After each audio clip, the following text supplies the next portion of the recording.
मैं डॉक्टर सरिता कुमारी, सहायक प्राध्यापक समाजशास्त्र विभाग, MRM कॉलेज दरभंगा से हूँ। मैं आज आप लोगों के साथ YouTube चैनल पर भारतीय समाज के अंतर्गत सांस्कृतिक विविधता की चुनौतियाँ के अधीन क्षेत्रवाद विषय पर कुछ अपनी वक्तव्य प्रस्तुत करती हूँ। सर्वप्रथम मैं आप लोगों को क्षेत्रवाद का अर्थ क्या है इसके बारे में बताने का प्रयास करती हूँ।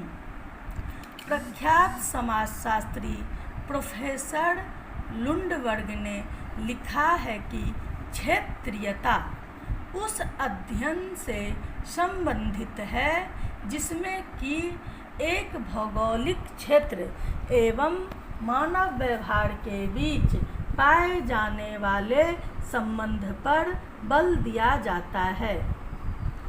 प्रख्यात समाजशास्त्री प्रोफेसर राधा कमल मुखर्जी के अनुसार क्षेत्रवाद राष्ट्रीयता के अधीनस्थ है, परंतु जब क्षेत्रीय चरित्र राष्ट्रीयता के ऊपर हो जाता है, राष्ट्रीय वैचारिकी तथा राष्ट्रीय चरित्र की बाजार दर घट जाती है, क्षेत्रीय स्वार्थों तथा क्षेत्रीय हितों की बाजार दर बढ़ जाती है और राष्ट्रीय स्वार्थों में क्षेत्र विशेष में रहने वाले लोग अपनी क्षेत्रीय विशेषताओं तथा क्षेत्रीय आदर्श मानकों और मूल्यों की विलक्षणता को बनाए रखने में अपने क्षेत्रीय सांस्कृतिक इतिहास की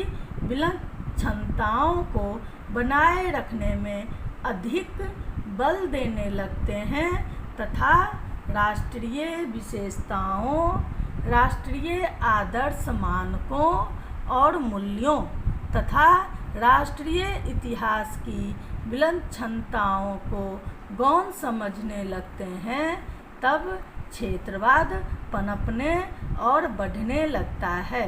इससे राष्ट्रीय विश्वास, राष्ट्रीय एकता, राष्ट्रीय परंपरा तथा राष्ट्रीय भावना धराशायी हो जाती है। अब मैं क्षेत्रवाद की अवधारणा की चर्चा करने जा रही हूँ। क्षेत्रवाद की अवधारणा का वर्णन दो दृष्टिकोणों से की जा सकती है। पहला विस्तृत या सैद्धांतिक दृष्टिकोण और दूसरा व्यावहारिक दृष्टिकोण।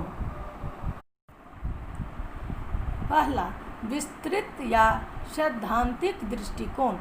विस्तृत या सैद्धांतिक दृष्टिकोण रूप में क्षेत्रवाद विशिष्ट क्षेत्र में रहने वाले लोगों की अपनी क्षेत्र से अधिक लगाव महसूस करने और अपने को अन्य समूहों से पृथक समझने की भावना है।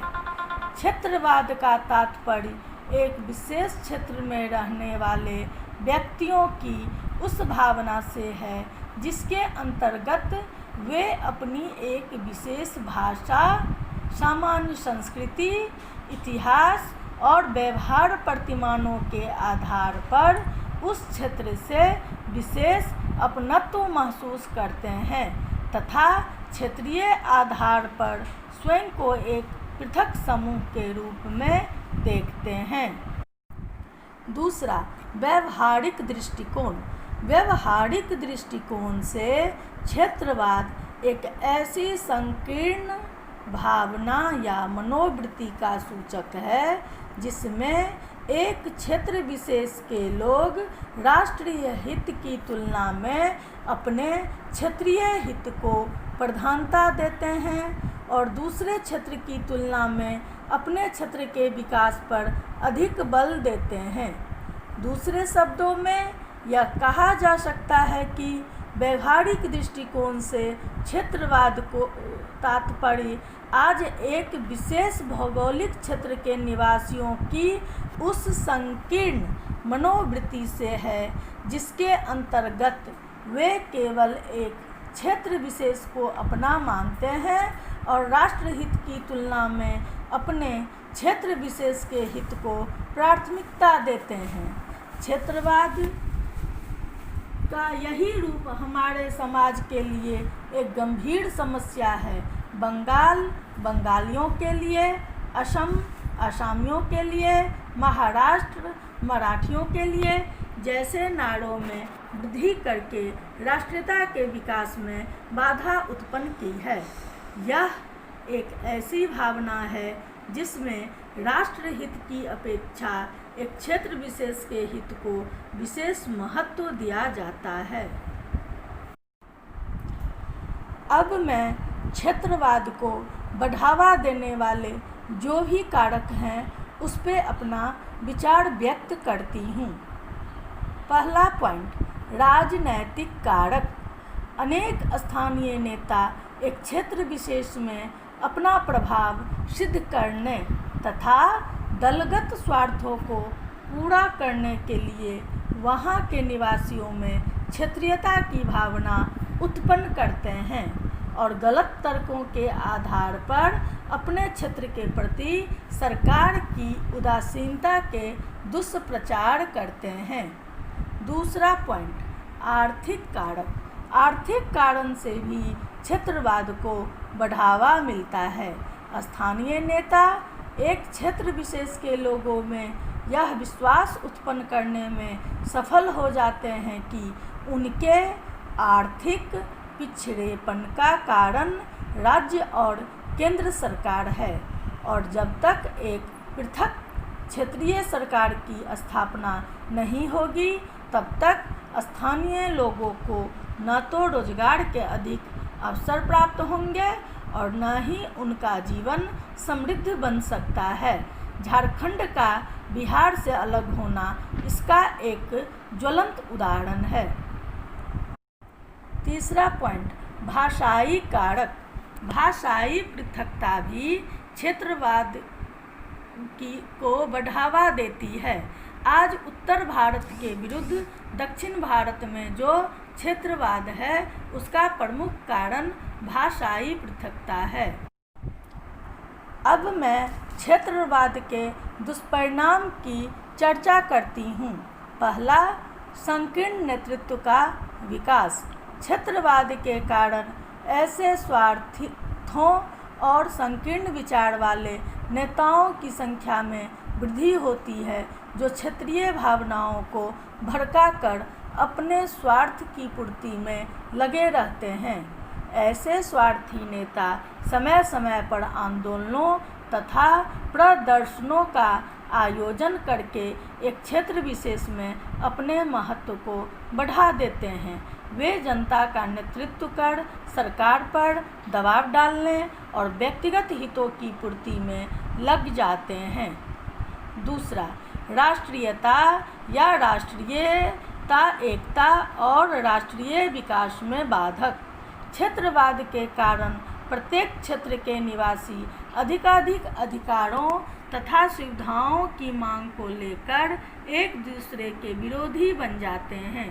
धीरे धीरे क्षेत्रवाद की भावना के कारण केंद्र सरकार में लोगों की निष्ठा कम होने लगती है। ऐसी परिस्थिति में व्यवस्था और प्रशासन एक समस्या का रूप ले लेता है और राष्ट्रीय एकता खंडित होती है। तीसरा, क्षेत्रीय तनाव को बढ़ावा। क्षेत्रवाद के कारण विभिन्न क्षेत्रों के लोगों के बीच एक दूसरे के प्रति विद्वेषपूर्ण मनोवृत्ति उत्पन्न होती है।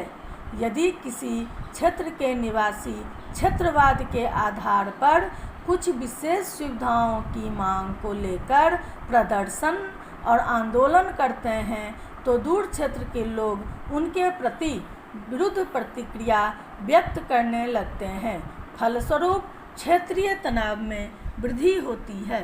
अभी हाल ही में बिहार के हाजीपुर में रेलवे का एक जोनल ऑफिस बनाने की घोषणा की। जब तत्कालीन रेलवे मंत्री श्री नीतीश कुमार ने की तो ममता बनर्जी और पश्चिम बंगाल के अन्य नेताओं ने इसका विरोध ही नहीं, उग्र प्रदर्शन भी किया। इसके विरोध में बिहार में भी उग्र प्रदर्शन शुरू हो गया, जिसने क्षेत्रीय तनाव को बढ़ावा दिया। नेक्स्ट, प्रगति में बाधा। क्षेत्रवाद के कारण उत्पन्न उग्र आंदोलन आर्थिक प्रगति के मार्ग में बाधा उत्पन्न करता है।